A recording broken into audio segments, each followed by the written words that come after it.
সমঝোতা করতে 3 মাস সময় দেওয়ার আগে যুক্তরাষ্ট্রের প্রেসিডেন্ট ডোনাল্ড ট্রাম্প সর্বোচ্চ 50% প্রতিশোধমূলক শুল্ক আরোপের ঘোষণা দিয়েছিলেন। তবে এবার আরও বেশি শুল্কের বোঝা চাপাতে চান তিনি।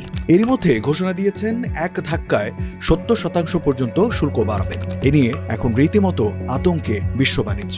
সবকিছু ঠিক থাকলে কিছু দেশকে আর মাত্র 5 দিনের মধ্যে শুল্ক বাড়ানোর চিঠি পাঠাবে হোয়াইট হাউস।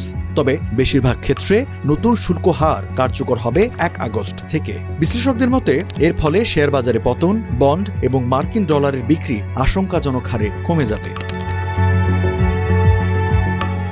4 জুলাই সাংবাদিকদের সঙ্গে আলাপকালে ট্রাম্প জানান, গত 9 এপ্রিল 3 মাসের জন্য শুল্ক স্থগিতের যে সিদ্ধান্ত নিয়েছিলেন তিনি, তা এখন কার্যকরের প্রস্তুতি চলছে। এর মধ্য দিয়ে আমদানি পণ্যের উপর কি পরিমাণ শুল্ক দিতে হবে তা পরিষ্কার করতে চান ট্রাম্প। এই শুল্কের হার আগের চেয়েও যে বেশি হতে যাচ্ছে সে আভাসও দিয়ে রেখেছেন মার্কিন প্রেসিডেন্ট। ট্রাম্প বলেন, আগামীকাল থেকেই আমরা বিভিন্ন দেশকে চিঠি পাঠানো শুরু করব।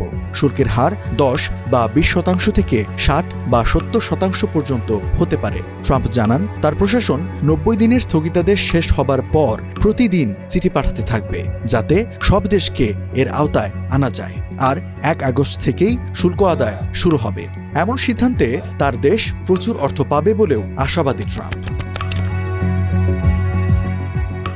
গেল এপ্রিলে প্রতিটি দেশের সঙ্গে যুক্তরাষ্ট্রের বাণিজ্য ঘাটতির উপর ভিত্তি করে 10 থেকে 50% পর্যন্ত শুল্ক বাড়িয়েছিলেন ট্রাম্প। পরে এর প্রভাবে বিশ্ব বাণিজ্য স্থবির হওয়া শুরু করলে তা কমিয়ে 10% নামিয়ে আনবেন। তবে তিনি চড়াও হন চীনের ওপর। বেইজিংয়ের উপর 145% শুল্কের বোঝা চাপান।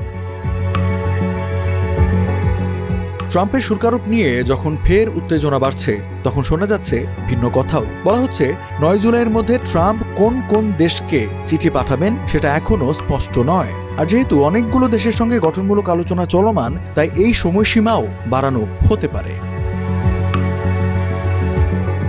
ভারত সহ বেশ কয়েকটি দেশ শুল্ক ইস্যুতে যুক্তরাষ্ট্রের সঙ্গে আলোচনা চালিয়ে যাচ্ছে, যদিও এখনো পর্যন্ত কোনো চুক্তিতে পৌঁছানো যায়নি। আর এই চুক্তিতে কবে নাগাদ পৌঁছানো যাবে সেটাও নিশ্চিত নয়। গত সপ্তাহে হোয়াইট হাউসের প্রেস সেক্রেটারি ক্যারোলিন লিভিট জানান, সময়সীমা গুরুত্বপূর্ণ নয়, তবে তিনি একথা বললেও সময়সীমার ব্যাপারে কঠোর হওয়ার কথাই জানিয়েছেন ট্রাম্প। তিনি স্পষ্ট জানিয়েছেন 1 আগস্ট থেকে যুক্তরাষ্ট্রে অর্থ আসতে শুরু করবে। এখন পর্যন্ত মাত্র 2টি দেশ ট্রাম্প প্রশাসনের সঙ্গে বাণিজ্য চুক্তিতে স্বাক্ষর করেছে। এর মধ্যে রয়েছে চীন ও ভিয়েতনাম। যদিও গত কয়েক মাস ধরে ট্রাম্প প্রশাসন বলে আসছিল চুক্তিগুলি আসন্ন, বাণিজ্য বাধা কমাতে 18টি মূল অংশীদারদের সঙ্গে কাজ করছে তারা।